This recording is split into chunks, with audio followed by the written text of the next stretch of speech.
नमस्कार, हम अफरोज। दोपहर 3 बजे के भोजपुरी समाचार में स्वागत बा। सबसे पहले प्रमुख समाचार। एमसीसी बारे छलफल खातिर बोलावल प्रतिनिधि सभा के बैठक सूचना 60 के स्थगित। बैठक बिहान दोपहर 1 बजे बैठी।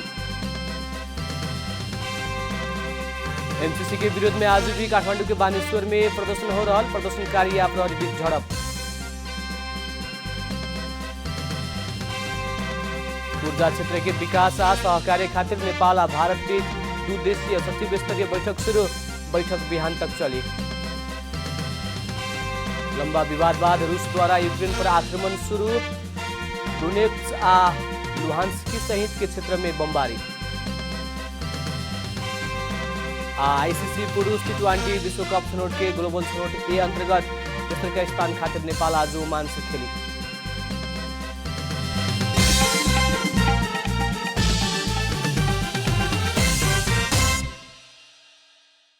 अब पूरा समाचार। अमेरिकी सहयोग परियोजना एमसीसी बारे छलफल खातिर बोलावल गई प्रतिनिधि सभा के बैठक सूचना 60 के स्थगित कल गई बा। कार्य व्यवस्था परामर्श समिति के बैठक में सरकार से एक दिन समय मांगला बाद आजू के संसद बैठक स्थगित कल गई है। संसद सचिवालय के महासचिव डॉक्टर भरतराज गौतम से जारी कल सूचना में विशेष कारण से बैठक बैठे ना सकला से बिहान सुख के दोपहर 1 बजे खातिर बैठक राखल उल्लेख बाटे। आजू के संसद बैठक में कानून न्याय तथा संसदीय मामिला मंत्री श्री दिलेन्द्र प्रसाद बड़ू महाधिवक्ता के वार्षिक प्रतिवेदन आर्थिक वर्ष 2077-78 पेश करे के कार्यसूची रहे।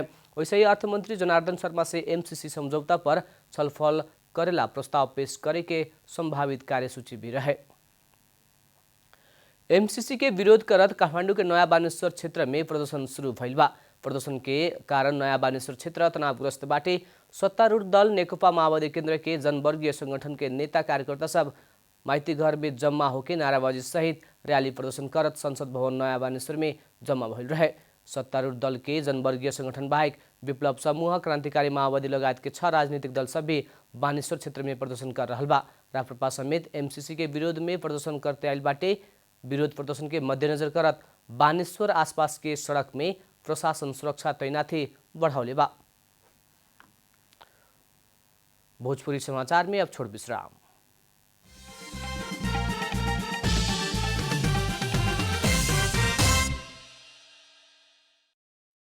भोजपुरी समाचार में अब थप समाचार। सत्तारूढ़ दल नेकपा माओवादी केन्द्र आ नेकपा एकीकृत समाजवादी के शीर्ष नेता सब एमसीसी के विषय में छलफल कैले बा। नेकपा एकीकृत समाजवादी के संसदीय दल के कार्यालय सिंहदरबार में बैठक में माओवादी केन्द्र के अध्यक्ष पुष्पकमल दाहाल, एकीकृत समाजवादी के अध्यक्ष माधव कुमार नेपाल और सम्मानित नेता झलनाथ खनाल बीच एमसीसी के बारे में छलफल भइला। छलफल में एमसीसी के बारे में अपन पार्टी से बिना संशोधन पास होके ना देवे के धारणा बनावल और पार्टी के नेता सबके अभिन्न के ही स्थिति में पास करे के भइला पर एमसीसी के विपक्ष में मतदान करे के व्हिप देवे के सम्मानित नेता खनाल बताउने। वहाँ के एकीकृत समाजवादी शुरू से ही परिमार्जन बिना एमसीसी पास करे ना देवे के पक्ष में रहल समेत बताउने।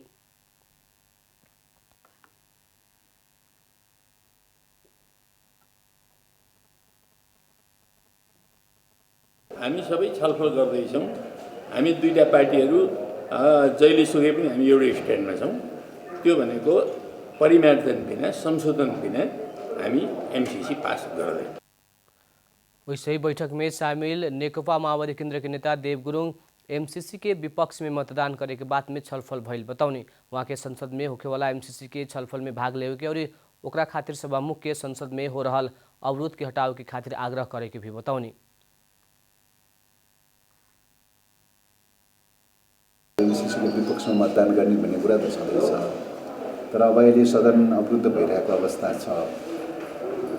छलफल गर्ने वातावरण छैन, हैन। कसरी छलफल गर्ने? डेमोक्रेटिक नर्म्सलाई त फलो गर्नु पर्यो, हैन। डेमोक्रेटिक नर्म्सलाई चाहिँ प्रक्रिया अनुसार नै छलफल गर्नु पर्यो। सरकार बीतल फागुन 8 गते एमसीसी छलफल के खातिर संसद में पेश कर चुकल बाटे।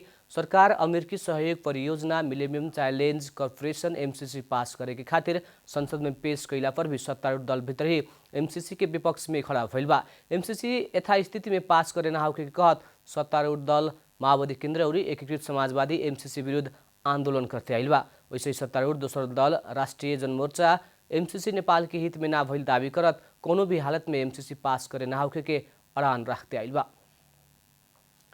प्रधान न्यायाधीश चुलेन्द्र शमशेर जबरा पर लागल महाभियोग विरुद्ध सर्वोच्च अदालत में संवैधानिक रिट के रूप में दर्ता भइल बा। सर्वोच्च के प्रवक्ता विमल पौडेल महाभियोग विरुद्ध 2 रिट दर्ता भइल जानकारी देहने। महाभियोग विरुद्ध अधिवक्ता पुण्य खतेवड़ा, दीपक मिश्र, त्रिलोक विक्रमचंद लगायत संवैधानिक रिट दर्ता कैले बाटे लोग। रिट में शक्ति पृथकीकरण के सिद्धांत विपरीत प्रधान न्यायाधीश चुलेन्द्र शमशेर जबरा पर महाअभियोग लगावल कहत महाअभियोग प्रस्ताव खारिजी खातिर अंतरिम आदेश उत्प्रेषण परमादेश के माग दावी कैल गेल रहे। रिट में संघीय संसद सचिवालय सभामुख लगायत के विपक्षी बनावल गेल बा। अब आर्थिक समाचार।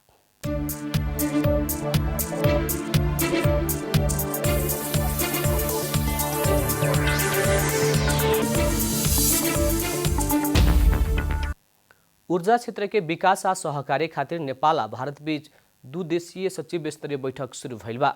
आज से काठमाडौँ में शुरू भइल 2 दिनहा बैठक में नेपाल आ भारत सरकार बीच ऊर्जा क्षेत्र के सहकार्य खातिर सचिव स्तरीय छलफल शुरू भइल हा। संयुक्त कार्य समूह JWUG आ संयुक्त संचालन समिति JMC बीच के छलफल में नेपाल की तरफ से ऊर्जा जलस्रोत तथा सिंचाई सचिव देवेन्द्र कार्किया सागर कुमार राई शामिल भइल बनी त भारत के तरफ से भारत सरकार के ऊर्जा सचिव आलोक कुमार आ नेपाल स्थित भारतीय राजदूतावास के मिशन उपप्रमुख नमग्या खाम्पा शामिल भइल बानी। आज से शुरू भइल सचिव स्तरीय बैठक में नेपाल आ भारत के ऊर्जा क्षेत्र के सहकार्य खातिर छलफल होखी। बैठक बिहान तक चली। भोजपुरी समाचार में अब छोट विश्राम।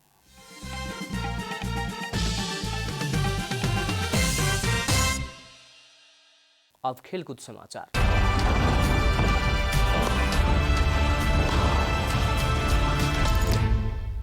आईसीसी पुरुष T20 विश्वकप छनौट के ग्लोबल छनौट ए अंतर्गत तेसरे स्थान के खातिर नेपाल आज ओमान संगे खेल रहल बा। ये दोनों टीम बीच के खेल आज दोपहर 3:45 बजे अल अमरेत क्रिकेट स्टेडियम में शुरू होगी। ओमान और नेपाल दोनों सेमीफाइनल में बाहर भइल टोली हुए। सेमीफाइनल में नेपाल USA आ ओमान आयरलैंड संगे हारल रहे। नेपाल ओमान के हरा के तेसरे स्थान हासिल करे के चाहता। वही लेखा घरेलू टोली ओमान ऐसे पहले के हार के बदला लेहत तेसरे स्थान में अंत करे के सोच में बा। छनौट के उपाधि खातिर आज UAE आ आयरलैंड भिड़ रहल बाटे। फाइनल पुगल UAE आ आयरलैंड ऑस्ट्रेलिया विश्वकप खातिर भी छनौट भइल बा। अंत में प्रमुख समाचार फिर एक बेर। एमसीसी बारे छलफल खातिर बोलावल प्रतिनिधि सभा के बैठक सूचना 60 के स्थगित। बैठक बिहान दोपहर 1 बजे बैठी। एमसीसी के विरोध में आज भी काठमाडौँ के बानेश्वर में प्रदर्शन हो रहा। प्रदर्शनकारी आ प्रहरी बीच झड़प।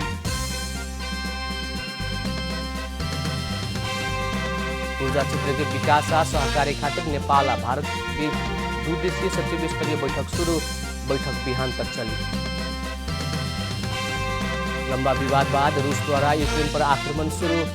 डोनेट्स्क आ लुहांस्की सहित के क्षेत्र में बमबारी। आईसीसी पुरुष T20 विश्वकप छनौट के ग्लोबल छनौट ए अंतर्गत तेसरका स्थान के खातिर नेपाल आज ओमान से खेल रहा।